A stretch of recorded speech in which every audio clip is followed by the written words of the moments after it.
আজ আমি আপনাকে এক্সপ্লেইন করে শোনাবো এই দুর্ধর্ষ ব্যান হয়ে যাওয়া মালায়ালাম সিনেমাটি, যার নাম লুসিফার 2 দ্য এম্পুরার। সিনেমার শুরুতে আমাদেরকে জ্বলন্ত গুজরাট দেখানো হয়। সময়টা ছিল 27শে ফেব্রুয়ারি 2002। গোদরা ম্যাসাকারকে কেন্দ্র করে বাঁধা হিন্দু মুসলিম সংঘর্ষ কেড়ে নিয়েছিল হাজার হাজার নিরীহ মুসলমানদের জীবন। ধর্মের নামে চলা এই রাজনৈতিক খেলা শহরের রাস্তা লাল করে দেয় মুসলিম শিশুদের রক্তে। এমন সময় সেখানে আমাদের মাসুদ বলে একটি চরিত্রকে দেখানো হয়। এই ভয়াবহ দাঙ্গা কেড়ে নেয় মাসুদের পরিবারের বেশ কিছু সদস্য, এমনকি তার ছোট ছেলের জীবন। তাই মাসুদ এখন তার কয়েকজন মুসলিম প্রতিবেশী এবং দাঙ্গায় বেঁচে যাওয়া তার পরিবারকে নিয়ে পালাচ্ছে সুরক্ষিত আস্তানার খোঁজে। গ্রামের রাস্তা পার করে তাদের গাড়ি এসে দাঁড়ায় একটি জমিদার বাড়ির সামনে।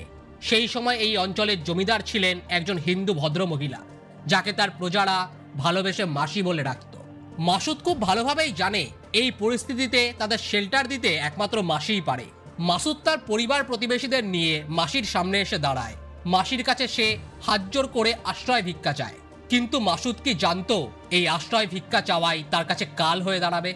মাসি মাসুদকে আশ্বাস দিয়ে বলে, মাসুদ, আমার জমিদারিতে তোদের জন্য পর্যাপ্ত খাবার এবং আশ্রয় নেওয়ার জন্য পর্যাপ্ত জায়গা রয়েছে। আজকের রাতটা তোরা আমার খামারে আশ্রয় নে, কাল থেকে আমি তোদেরকে কাঠারিতে থাকার বন্দোবস্ত করে দেব। মাসুদের সাথে কথা বলা শেষ হলে মাসি তার ভাইপো মুন্নাকে নির্দেশ দেয় এই নিরীহ মানুষগুলিকে খামারে নিয়ে যাওয়ার।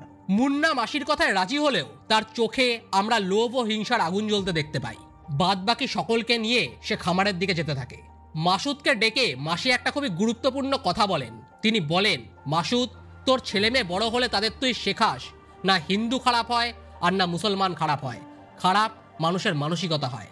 মানুষ যখন তার মনুষ্যত্ববোধ ভুলে হিংসা ও লোভে বশীভূত হয়ে ধর্মের নামে হত্যালীলা চালায়, তখন না সে হিন্দু থাকে আর না মুসলমান, সে মানুষরূপী পশুতে পরিণত হয়। তাদের বলিস পৃথিবীর সকল ধর্মের উদ্দেশ্য একই, শান্তি ও ভালোবাসা মানুষের মধ্যে ছড়িয়ে দেওয়া। মাসির কথা শেষ হলে মাসুদ তাকে প্রণাম করে সেখান থেকে রওনা দেয় খামারের দিকে। এভাবেই কিছুটা সময় কেটে যায়। প্রায় মধ্যরাতে জমিদার বাড়ির সদর দরজা ভেঙে কিছু আততায়ীর দল ভেতরে ঢুকে আসে। মাসির লেঠেল সেনারা তাদেরকে আটকানোর চেষ্টা করলেও তারা ব্যর্থ হয়।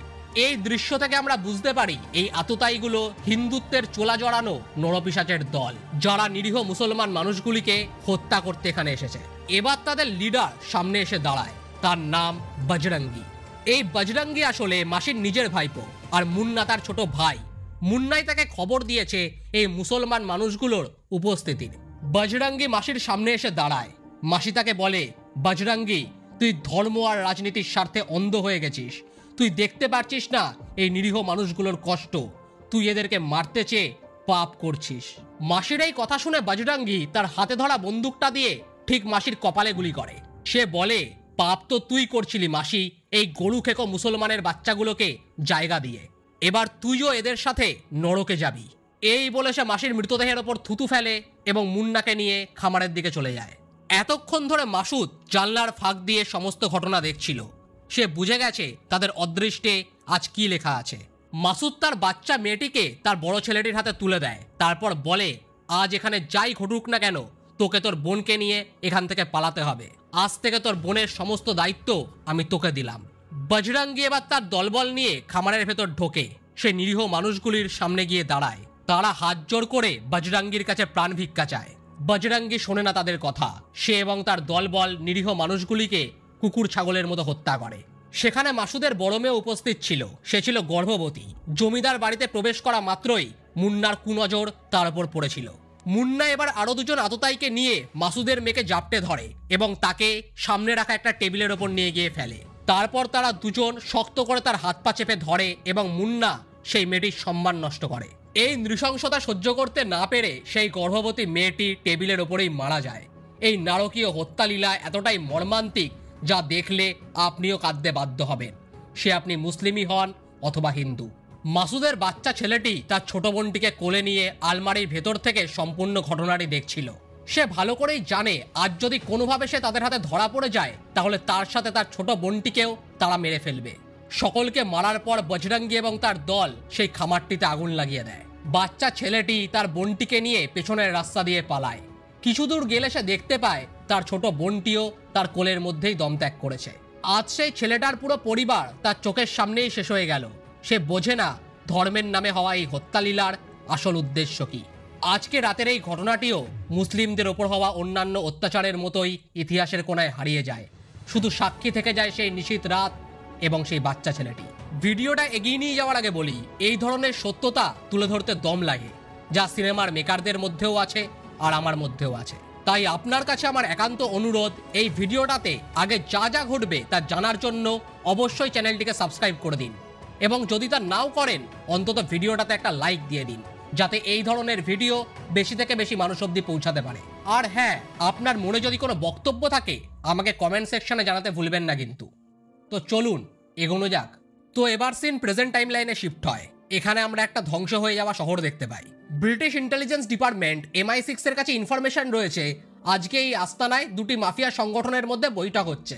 MI6 এর একজন লেডি এজেন্ট একটা এলিট টিম নিয়ে সেই আস্তানায় ঢোকে। প্রথমে সেই এলিট টিমটি ভেতরে যায়, তারপর সেই ফিমেল এজেন্ট তাদের পেছনে পেছনে এগোতে থাকে। ঠিক এমন সময় আস্তানাটিতে একটা বিস্ফোরণ ঘটে। এলিট টিমটি বিস্ফোরণের ফলে ভেতরেই শেষ হয়ে যায় এবং সেই লেডি এজেন্ট ছিটকে এসে পড়ে সামনের একটা গাড়ির বুনেটে। এরপর সিনেমায় বলা হয় আজকের দিনে পৃথিবীকে বেশ কিছু মাফিয়া সংগঠন কন্ট্রোল করছে। তার মধ্যে দুটি সংগঠন আজকের দিনে খুব বেশি অ্যাক্টিভ, যার মধ্যে প্রথমটি হলো একটি চাইনিজ আফ্রিকান মাফিয়া নেক্সাস, যাকে বলা হয় গড অ্যাক্সিস। এই সংগঠনের যিনি প্রধান তার নাম সেন্ট ট্রায়াড, এবং পরবর্তী সংগঠনটি হলো একটি ইন্ডো আরবিক মাফিয়া নেক্সাস, যাকে বলা হয় লুসিফার নেক্সাস, এবং এই সংগঠনের প্রধানের নাম কুরেশি আব্রাহাম। এই দুই নেক্সাসের লিডারদেরই কেউ কখনো চোখে দেখেনি। তো পরবর্তী সিনে আমাদের ভারতের কেরল রাজ্য দেখানো হয়। সেখানে আমরা কেরলের বর্তমান মুখ্যমন্ত্রী যতীন রাম দাসকে দেখতে পাই। এখন কেরলে ভোটের মরশুম, তাই যতীনের কপালে ভাঁজ পড়েছে কিভাবে হবে সেবারের মুখ্যমন্ত্রী। আগের বার নিজের বাবার মৃত্যুর পর সে সিংহাসনে বসেছিল, কিন্তু এবার তাকে সিংহাসন দখল করতে নতুন কিছু ভাবতে হবে। যতীন এটাও খুব ভালো করে জানে তার পরিবারের প্রত্যেকটি সদস্য এবং পার্টির প্রত্যেকটি মেম্বার অধীর আগ্রহে অপেক্ষা করছে তার সিদ্ধান্তের। অপরদিকে আমাদের গোবর্ধন বলে একজন নিউজ রিপোর্টারকে দেখানো হয়। সে একজন CBI অফিসারের সাথে ফোনে কথা বলছিল। গোবর্ধন খুবই চিন্তিত ছিল, কারণ সে জানতে পেরেছিল বজরঙ্গী কোনো একটা বিশেষ কারণে কিরাল এসেছে, কিন্তু কি সেই কারণ তা গোবর্ধন জানতো না। CBI অফিসার কার্তিককে ব্যাপারে জিজ্ঞেস করলে কার্তিক ব্যাপারটাকে এড়িয়ে যায়। উল্টে সে গোবর্ধনকে অন্য আরেকজন ব্যক্তির ব্যাপারে জিজ্ঞেস করে। সেই ব্যক্তির নাম স্টিফেন। কার্তিক জানতো স্টিফেন গোবর্ধনের বন্ধু, তাই স্টিফেনের খবর একমাত্র গোবর্ধনই দিতে পারে। বর্তমানে গোবর্ধনের কাছে স্টিফেনের কোনো খবর নেই, সেই কথা সে কার্তিককে জানায়।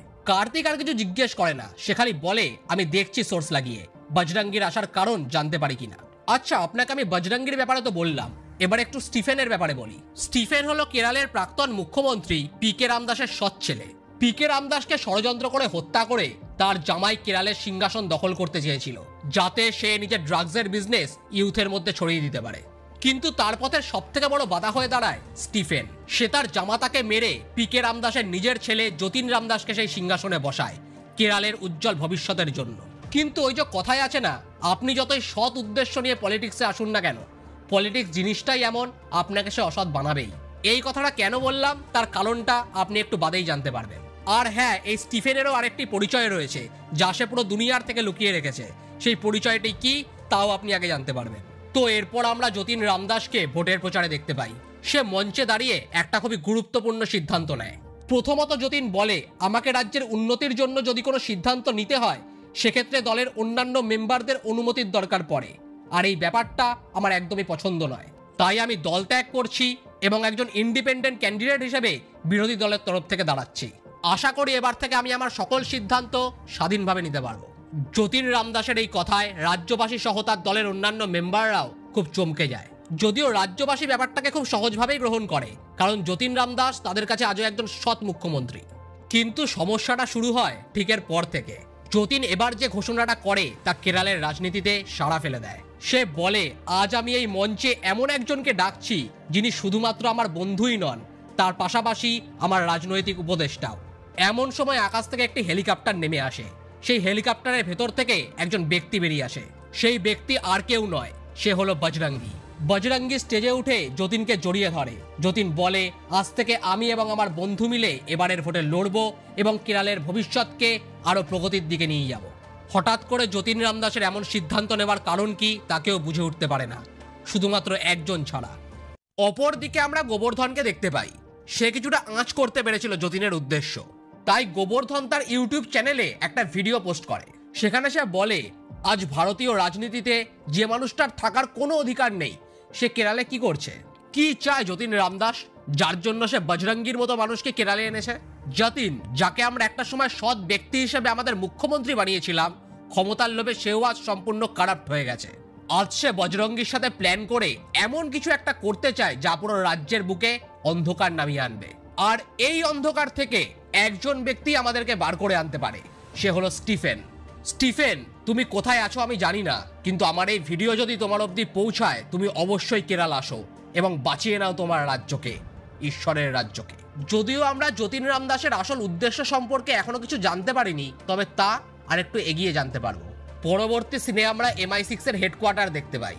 তাদের কাছে ইন্টেল রয়েছে আর সেনেগাল থেকে একটা বিশাল বড় কনসাইনমেন্ট অন্য আর একটা স্থানে যেতে চলেছে। এই কনসাইনমেন্টের মধ্যে রয়েছে ইল্লিগাল ওয়েপেন, যা বড় বড় মাফিয়া সংগঠন এবং জিহাদি গ্রুপগুলোকে বিক্রি করা হবে। MI6 এরই একজন অফিসার যার নাম রবার্ট, সেই এই ইন্টেল দিয়েছে যে এই কনসাইনমেন্ট কোন রাস্তা দিয়ে যাবে। তাই MI6 এর চিফ বরিস তার সবথেকে বিশ্বস্ত এজেন্ট মিশেলকে দায়িত্ব দিয়েছে একটা এলিট টিম নিয়ে সেই স্থানে যাওয়ার এবং সেই কনসাইনমেন্টটাকে আটকানোর। কিন্তু অনেকক্ষণ অপেক্ষা করার পরও তারা কনসাইনমেন্টের হদিশ পায় না।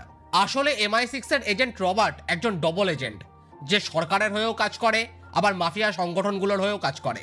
অনেকটা ঠিক সেই ঘুষখোর পুলিশ অফিসারদের মতো, যারা আমাদের ট্যাক্সের টাকায় মায়না নেয় আমাদেরকেই পরিষেবা দেওয়ার জন্য, কিন্তু নেতা মন্ত্রীদের চটি চেটে আমাদেরই পিঠে ছুরি মারে। রবার্টও ঠিক এই একই কাজটিই করে। সে MI6 কে ভুল ইন্টেল দিয়েছে এবং কনসাইনমেন্টকে অন্য রাস্তা দিয়ে নিয়ে যাচ্ছে। হঠাৎ করে অতর্কিতে তাদের ওপর আক্রমণ হয়। কনসাইনমেন্টকে রক্ষা করার স্বার্থে মাফিয়া ট্রুপ মেম্বাররা বাইরে বেরিয়ে আসে এবং খুঁজতে থাকে তাদের ওপরে এই আক্রমণ এলো কোথা থেকে। এমন সময় 3খানা অ্যাপাচি হেলিকপ্টার তাদেরকে 3 দিক দিয়ে ঘিরে ধরে। হেলিকপ্টার 3টির অনবরত গুলিবর্ষণে সেই ট্রুপটি সেখানেই শেষ হয়ে যায় এবং হেলিকপ্টার থেকে আগত মিসাইল ধ্বংস করে দেয় সেই কনসাইনমেন্টগুলিকে। এরপর একটা হেলিকপ্টার নিচে নেমে আসে। হেলিকপ্টারটির দরজা খোলা মাত্রই সেখান থেকে আমরা স্টিফেনকে নিচে নেমে আসতে দেখতে পাই। এখানে আমরা জানতে পারি স্টিফেনের অপর পরিচয়টি। স্টিফেনই হলো লুসিফার নেক্সাসের প্রধান কুরেশি আব্রাহাম। আজ কেরালের নাগরিক তাকে স্টিফেন হিসেবে চিনলেও পুরো দুনিয়া তাকে চেনে কুরেশি আব্রাহাম হিসেবে। আব্রাহাম এগিয়ে আসে MI6 এর রবার্ট এবং সেই ট্রুপের বসের সামনে। রবার্ট প্রথমে তাকে নিজের পরিচয় দেয়। রবার্ট ভাবে সে নিজেকে MI6 এর এজেন্ট বললে আব্রাহাম হয়তো তাকে ছেড়ে দেবে, কিন্তু হয় ঠিক তার উল্টো। আব্রাহাম সবার আগে রবার্টের কপালেই গুলি মারে। এরপর সে এই ট্রুপের যে বিগ বস তাকে ফোন লাগায়। এই কনসাইনমেন্টটা যে মাফিয়া সংগঠনের হাতে যাচ্ছিল তার প্রধানের নাম কাবুগা। কাবুগা ফোন রিসিভ করলে আব্রাহাম তাকে বলে, this is your last chance Kabuga, যদি না শুনিস তাহলে এবার বুলেটটা ঠিক তোর কপালে গিয়ে লাগবে। কাবুগা তার ইয়টে দাঁড়িয়ে ড্রিঙ্ক করছিল। সে প্রথমে বোঝে না আব্রাহাম কোন গুলির কথা বলছে। তারপর সে নিজের মদের গ্লাসে তাকালে দেখে সেখানে একটা বুলেট ভাসছে এবং এই সিনটি এখানেই শেষ হয়ে যায়। পরবর্তী সিনে আমরা দেখতে পাই একদিকে গোবর্ধন সিবিআই ইন্সপেক্টর কার্তিকের সাথে দেখা করতে গেছে, অন্যদিকে MI6 এর লেডি এজেন্ট মিশেল বরিসের সাথে দেখা করতে গেছে। মিশেল জানতো না রবার্ট একজন ডবল এজেন্ট ছিল, তাই সে বরিসকে গিয়ে বলে, আমার বন্ধু রবার্টের জীবন কুরেশি আব্রাহাম নিয়েছে, আমি যেভাবেই হোক তার মৃত্যুর বদলা নেবই। মিশেলের এই জোশ দেখে বরিস তাকে সান্ত্বনা দিয়ে বাইরে পাঠিয়ে দেয়। এরপর বরিস নিজের বাড়ির ভেতর একটা সিক্রেট রুমে ঢোকে। সেই রুমের ভেতর একটা এনক্রিপ্টেড কমিউনিকেশন ডিভাইস ছিল। সেই ডিভাইসের মাধ্যমে বরিস আব্রাহামের সাথে কন্ট্যাক্ট করে। এখানে আমরা জানতে পারি বরিস এবং আব্রাহাম মিলে অন্যান্য মাফিয়া সংগঠন, ড্রাগ কার্টেল এবং আর্মস কার্টেলগুলোকে শেষ করছিল।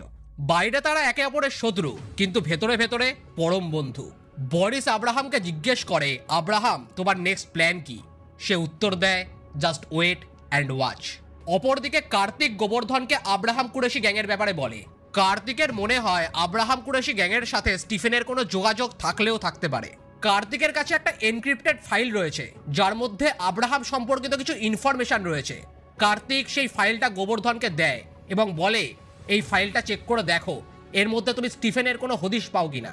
গোবর্ধন সেই ফাইলটা নিয়ে নিজের বাড়িতে যায় এবং সেটা চেক করে। সেখানে সে আব্রাহাম কুরেশির কিছু ফটো দেখতে পায়। সেই ফটোগুলির মধ্যে আব্রাহামের শুধুমাত্র হাত দেখা যাচ্ছিল। গোবর্ধন লক্ষ্য করলে দেখতে পায় সেই হাতের মিডিল ফিঙ্গারে একটা আংটি রয়েছে। গোবর্ধনের মনে পড়ে যায় এই সেম আংটি সে এর আগে স্টিফেনের হাতেও দেখেছে। তাই এই ছবিটি গোবর্ধনকে চিন্তায় ফেলে দেয়, কে এই কুরেশি আব্রাহাম, তার হাতে স্টিফেনের আংটি কি করছে। পরবর্তী সিনে আমরা দেখতে পাই গোবর্ধন ড্যানিয়েল রাউটার বলে একজন ব্যক্তির সন্ধান পায়। ড্যানিয়েল রাউটারই একমাত্র ব্যক্তি যার কাছে স্টিফেনের সন্ধান রয়েছে। গোবর্ধন গিয়ে ড্যানিয়েল রাউটারের সাথে দেখা করে। রাউটারকে সে সমস্ত কথা খুলে বলে কেন সে স্টিফেনের সাথে দেখা করতে চায়।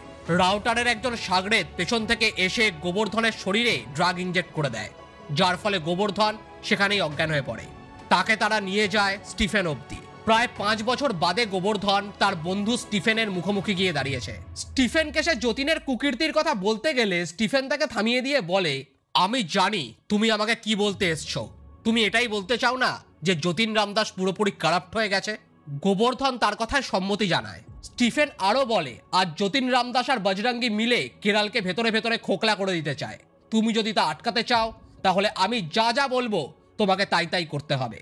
গোবর্ধন আর নিজের প্রশ্ন চেপে রাখতে পারে না। সে জিজ্ঞেস করেই ফেলে, আসলে তুমি কে স্টিফেন? আব্রাহাম কুরেশি গ্যাংয়ের সাথে তোমার কি সম্পর্ক রয়েছে? স্টিফেন তাকে উত্তর দেয়, যখন সঠিক সময় আসবে তুমি নিজেই জানতে পেরে যাবে। শুধু এটুকু জেনে রেখো, বিভিন্ন দেশে, বিভিন্ন ধর্মে এবং বিভিন্ন জাতিতে আমাকে বিভিন্ন নামে ডাকা হয়। কেউ আমাকে যমরাজ বলে ডাকে, তো কেউ বলে ইবলিশ। কিন্তু যে নামটা আমার সব থেকে বেশি পছন্দের সেটা আমাকে তুমি দিয়েছো গোবর্ধন, দি লুসিফার। তুমি শুধু এই নামটাই মনে রেখো। এই বলে স্টিফেন সেখান থেকে চলে যায়। পরবর্তী সিনে আমাদেরকে মুন্নাকে দেখানো হয়। সে এবার ভোটে দাঁড়াচ্ছে। মুন্না এবং বজরঙ্গীর কথোপকথন থেকে আমরা জানতে পারি তাদের আসল উদ্দেশ্য। বজরঙ্গী চায় যতীন রামদাসের সাথে মিলে কেরালের সাম্প্রদায়িক বিভেদ তৈরি করতে, হিন্দুদেরকে মুসলিমদের বিরুদ্ধে ভড়কে দুই সম্প্রদায়ের মধ্যে শত্রুতার বীজ রোপণ করতে এবং নিজেদের ভোট ব্যাংক বাড়াতে। যতীন রামদাস জানতো বজরঙ্গী পারফেক্ট লোক হিন্দু মুসলিম বিভেদ ঘটিয়ে হিন্দু ভোট ব্যাংক বাড়ানোর, আর বজরঙ্গীও ভালো করে জানতো যতীন পারফেক্ট লোক হিন্দুদেরকে মুরগি বানানোর। তাই চড়ে চড়ে মাস্তুতো ভাইয়ের মতো দুজনে হাত মিলিয়েছে। কিন্তু যতীনের মনে শুধুমাত্র একটা চিন্তাই ঘোরপাক খাচ্ছে, স্টিফেন আবার কোনোভাবে কেরালে চলে আসবে না তো। তাই সে সিবিআই ইন্সপেক্টর কার্তিককে বলে যেভাবেই হোক স্টিফেনকে কেরালে আসা থেকে আটকাতে হবে। অন্যদিকে আমরা স্টিফেন ওরফে আব্রাহাম কুরেশিকে দেখতে পাই। সে কাবুগাকে ফোন করে একটা নির্দিষ্ট লোকেশনে দেখা করতে বলে। মিশেলের হাতে এই ইনফরমেশন আসা মাত্রই মিশেল ঠিক করে সে আব্রাহামকে হাতে না হাতে ধরবে। বরিস জানে এই মিটিং এর আসল উদ্দেশ্য কি, তাই সে বারবার মিশেলকে সেখানে যেতে বারণ করে। কিন্তু ওই যে কথায় আছে না, পিপিলিকার ডানা গজায় মরিবার তরে, মিশেলেরও সেরকম ডানা গজিয়েছে মরার জন্য। তাই সে বরিসের কথা অমান্য করে একটা এলিট টিম নিয়ে পৌঁছায় সেই স্থানে যেখানে আজকে কাবুগা এবং আব্রাহামের মিটিং হতে চলেছে। যুদ্ধের ফলে ধ্বংস হয়ে যাওয়া একটা শহর, তার মধ্যে একটা ভাঙা চার্চ, তার মধ্যেই কাবুগা আজকে ডেকেছে মিটিং। শহরে আব্রাহামের প্রবেশ ঘটে। আব্রাহাম তার গ্যাং নিয়ে চার্চের দিকে যায়। আব্রাহাম চার্চের ভেতর প্রবেশ করে কাবুগার মুখোমুখি গিয়ে বসে। কাবুগা তাকে বলে, আব্রাহাম, সোনা হীরা তোমার বিজনেস, ড্রাগস আর্মস আমার, তুমি কেন আমার বিজনেসের মধ্যে মাথা গলাচ্ছ? আব্রাহাম বলে, ড্রাগস এবং আর্মস সমাজটাকে ভেতর থেকে খোকলা করে দিচ্ছে, তাই আমাকে তো ঢুকতেই হবে। কাবুগা, আমি তোমাকে শেষ সুযোগ দিচ্ছি, তুমি পারলে তোমার আর্মস এবং ড্রাগসের বিজনেস বন্ধ করে দাও, তাহলে আমি আর তোমার রাস্তায় আসবো না। আব্রাহামের কথা শুনে কাবুগা হাসে। সে বলে, তুমি আমার ডেরায় বসে আছো, আমার একটা ইশারায় আমার লোকেরা তোমাকে ক্ষতবিক্ষত করে দেবে। কাবুগার এই কথা শুনে আব্রাহামও হাসে। তারপর আব্রাহামের লোকেরা কাবুগাকে চারিদিক দিয়ে ঘিরে ধরে। এখানে আমরা আব্রাহামের সেনাপতিকেও দেখতে পাই, যে রোলটা প্লে করেছেন পৃথিবীরাজ সুকুমারান। সেনাপতি এবং আব্রাহামের সেনারা কাবুগাকে ঘিরে ধরে তারপর গুলি চালাতে থাকে। বাইরে থেকে গুলির শব্দ পেয়ে মিশেল তার এলিট টিম নিয়ে ভেতরে প্রবেশ করতে যায়। এমন সময় সেই চার্চের মধ্যে একটা বিস্ফোরণ ঘটে। এই বিস্ফোরণের ফলে এলিট টিমটি সেখানেই মারা যায় এবং মিশেলের ক্ষতবিক্ষত দেহ ছিটকে এসে পড়ে একটা গাড়ির বোনেটের ওপর। এই দৃশ্যে দেখানো হয় এই বিস্ফোরণের ফলে কাবুগা এবং আব্রাহাম কুরেশি মারা গেছে। কেরালের প্রত্যেকটি টিভি চ্যানেল এবং নিউজ মিডিয়াতে দেখানো হচ্ছিল পিকে রামদাসের সৎ ছেলে স্টিফেন মারা গেছে। একদিকে যতীন এবং বজরঙ্গী খুশি ছিল স্টিফেনের মৃত্যুতে, অপরদিকে গোবর্ধন এবং পিকে রামদাস পার্টির মেম্বারদের চিন্তার শেষ ছিল না। তারা ভাবছিল একমাত্র স্টিফেনই পারত এই ঘনিয়ে আসা অন্ধকারের হাত থেকে রাজ্যকে বাঁচাতে। কিন্তু আজ তার মৃত্যু ঘটেছে। তাহলে এবার কি হবে কেরালের ভবিষ্যতের? পরবর্তী সিনে আমরা পিতাম্বরম নামক একজন ব্যক্তিকে দেখতে পাই। সে হলো পিকে রামদাস পার্টির একজন সিনিয়র মেম্বার। পিতাম্বরম পিকে রামদাসের বড় মেয়ে প্রিয়া রামদাসের কাছে একটা অনুরোধ নিয়ে এসছে। সে এবং তার পার্টি চায় এবারের লোকসভা ভোটে যাতে প্রিয়া রামদাস পিকে রামদাসের ওয়ারিস হিসেবে ভোটে দাঁড়ায়। পিতাম্বরম বলে, মা, এবারের ভোটে যদি তোমার ভাই যতীন রামদাসকে হারাতে হয় এবং কেরালের মধ্যে শান্তি শৃঙ্খলা বজায় রাখতে হয়, তাহলে তোমার ভোটে দাঁড়ানো একান্ত প্রয়োজন। পীতাম্বরমের এই কথা শুনে প্রিয়ারাম দাস মানা করে দেয়, সে চায় না তার ভাইয়ের এগেনস্টে ভোটে দাঁড়াতে। প্রিয়া বলে, চাচা, এই পৃথিবীতে যদি আমি সব থেকে বেশি কাউকে ভালোবেসে থাকি তো তা হলো আমার ভাই যতীন রাম দাসকে। আমি কোনোভাবেই তার এগেনস্টে ভোটে দাঁড়াতে পারবো না। প্রিয়া তার কথা শেষ করা মাত্রই তার কাছে একটা ফোন আসে। প্রিয়া ফোনটা রিসিভ করে দেখে তাকে যতীন ফোন করেছে। যতীন বলে, দিদি, শুনলাম নাকি তুই আমার এগেনস্টে ভোটে দাঁড়াচ্ছিস। এই ভুলটা কোনোভাবেই করিস না। আজ আর স্টিফেন বেঁচে নেই যে তোকে আমার হাত থেকে বাঁচাবে। আমি যতীন রাম দাস, পিকে রাম দাসের ছেলে বা তোর ভাই হিসেবে নয়, এ রাজ্যের মুখ্যমন্ত্রী হিসেবে বলছি, তুই যদি ভোটে দাঁড়াস তাহলে তার ফল ভালো হবে না। যতীনের এই কথা শুনে প্রিয়া তাকে বলে, ভাই, আমি ভেবেছিলাম তোর এগেনস্টে কোনোভাবেই ভোটে দাঁড়াবো না, কিন্তু তোর কথা শুনে মনে হচ্ছে এবার আমাকে দাঁড়াতেই হবে। আমি আসছি যতীন, তোর যা করার তুই করে নে। এই বলে প্রিয়া ফোন কেটে দেয়। এরপর আমরা মুন্নাকে দেখতে পাই। সে তার দাদা বজরঙ্গীর সাথে দেখা করতে আসে। মুন্না বজরঙ্গীকে বলে, দাদা, তোমার ধারণাই ঠিক, প্রিয়া রামদাস যাচ্ছে যতীনের এগেনস্টে ভোটে দাঁড়াতে। আমি আগে থেকেই লোক রেডি করে রেখেছি। প্রিয়া মঞ্চে ওঠা মাত্রই তারা প্রিয়াকে শেষ করে দেবে। এখন খালি তোমার আদেশের অপেক্ষা। বজরঙ্গী এবার তার ডান দিকে তাকায়। আমরা দেখতে পাই বজরঙ্গীর ডান দিকে আরো দুজন ব্যক্তি বসে রয়েছে। তার মধ্যে একজন হলো সিবিআই অফিসার কার্তিক এবং অন্যজন যতীন রাম দাস। যতীন বলে, যাও, শেষ করে দাও প্রিয়াকে, ওর নাম যাতে আমি আর দ্বিতীয়বার শুনতে না পাই। এরপর আমরা দেখতে পাই প্রিয়া মঞ্চে উঠে রাজ্যবাসীর জন্য ভাষণ দিচ্ছে। এমন সময় কয়েকজন আততায়ী প্রিয়ার ওপর আক্রমণ করে দেয়। প্রিয়া ভয় পালাতে থাকে জঙ্গলের দিকে। একটা সময় এসে প্রিয়া ধরা পড়ে যায় তাদের হাতে। তার হাতে আর কোনো রাস্তা নেই মৃত্যুর থেকে পালানোর। এমন সময় সাক্ষাৎ জম সেখানে এসে হাজির হয়। আমরা এই দৃশ্যে স্টিফেন ওরফে কুরেশি আব্রাহামকে দেখতে পাই। আব্রাহাম সকলকে মেরে প্রিয়াকে সেখান থেকে উদ্ধার করে। প্রিয়ার মনে এতদিন ধরে যে সংকোচ ছিল, সেই সংকোচ দূর করতে আব্রাহাম সক্ষম হয়েছে। সে প্রিয়াকে এমন কিছু উপদেশ দিয়েছে যা কেরলের রাজনীতিকে বদলে রেখে দেবে। কি উপদেশ তা আপনি একটু বাদেই জানতে পারবেন। এর পরের দৃশ্যে প্রিয়া সকল পার্টি মেম্বারদের নিয়ে একটা প্রেস কনফারেন্স রাখে। সেই প্রেস কনফারেন্সে সে একটা সাদা শাড়ি পরে উপস্থিত হয়। প্রিয়া মঞ্চে উঠে বলে, এবারের ভোটে আমি কেরলের মুখ্যমন্ত্রী হিসেবে যতীন রাম দাসের এগেনস্টে দাঁড়াচ্ছি। তারও বজরঙ্গীর সকল নোংরা পরিকল্পনা আমি ভেস্তে দেব। প্রিয়ার এই কথায় পার্টি মেম্বারদের তালির আওয়াজ পুরো গ্যালারি কাঁপিয়ে দেয়। এমন সময় সেখানে সিবিআই অফিসাররা এসে উপস্থিত হয় প্রিয়াকে ফেক চার্জে গ্রেপ্তার করতে। আর এখান থেকেই শুরু হয় আব্রাহামের চাল। আব্রাহাম জানতো প্রিয়া মুখ্যমন্ত্রী পদে দাঁড়ালে যতীন এবং কার্তিক মিলে তাকে ফেক চার্জে ফাঁসাবে। তাই আব্রাহাম তাকে উপদেশ দিয়েছে এমনটা হলে সে যাতে সিবিআই অফিসারদের বলে তার হাতে হাতকড়া পরিয়ে সেখান থেকে নিয়ে যেতে। এবার আমরা দেখতে পাই যখন সিবিআই প্রিয়াকে হাতে হাতকড়া পরিয়ে সকল পার্টি মেম্বারদের সামনে দিয়ে নিয়ে যাচ্ছে, তখন সকল পার্টি মেম্বাররা পুলিশ এবং যতীনের বিরোধিতা করছে। তারা একত্রিত হয়ে সাপোর্ট জানাচ্ছে প্রিয়া রাম দাসের। আসলে আব্রাহাম জানতো প্রিয়া যদি সকলের সামনে দিয়ে হাতে হাতকড়া পড়ে যায় তাহলে সকল পার্টি মেম্বারদের মধ্যে প্রতিবাদের আগুন জ্বলে উঠবে। এই আগুন যতীনকে জ্বালিয়ে ছাড়খাড় করে দেবে এবং প্রিয়া হয়ে উঠবে তাদের চোখে দেবীতুল্য। আর এই মুহূর্তে আব্রাহামের প্ল্যানই সাকসেসফুল হচ্ছে। পরবর্তী সিনে আমরা দেখতে পাই যতীন এবং মুন্না দিল্লি যাচ্ছে। এমন সময় আব্রাহামের লোকেরা রাস্তায় পোস্টার ফেলে রাস্তা জাম করে দেয়।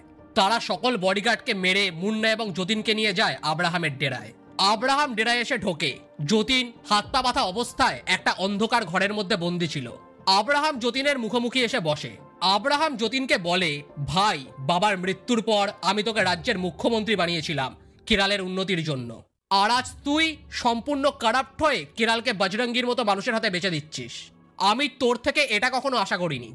যতীন বলে, দাদা, আমি শুধু পিকে রাম দাসের ছেলে বলে রাজ্যের মুখ্যমন্ত্রী ছিলাম না, তার পাশাপাশি আমাকে অনেক আইনি বেআইনি কাজও করতে হয়েছে। তাই তুই আমায় শেখাস না যে আমার কি করা উচিত আর কি করা উচিত নয়।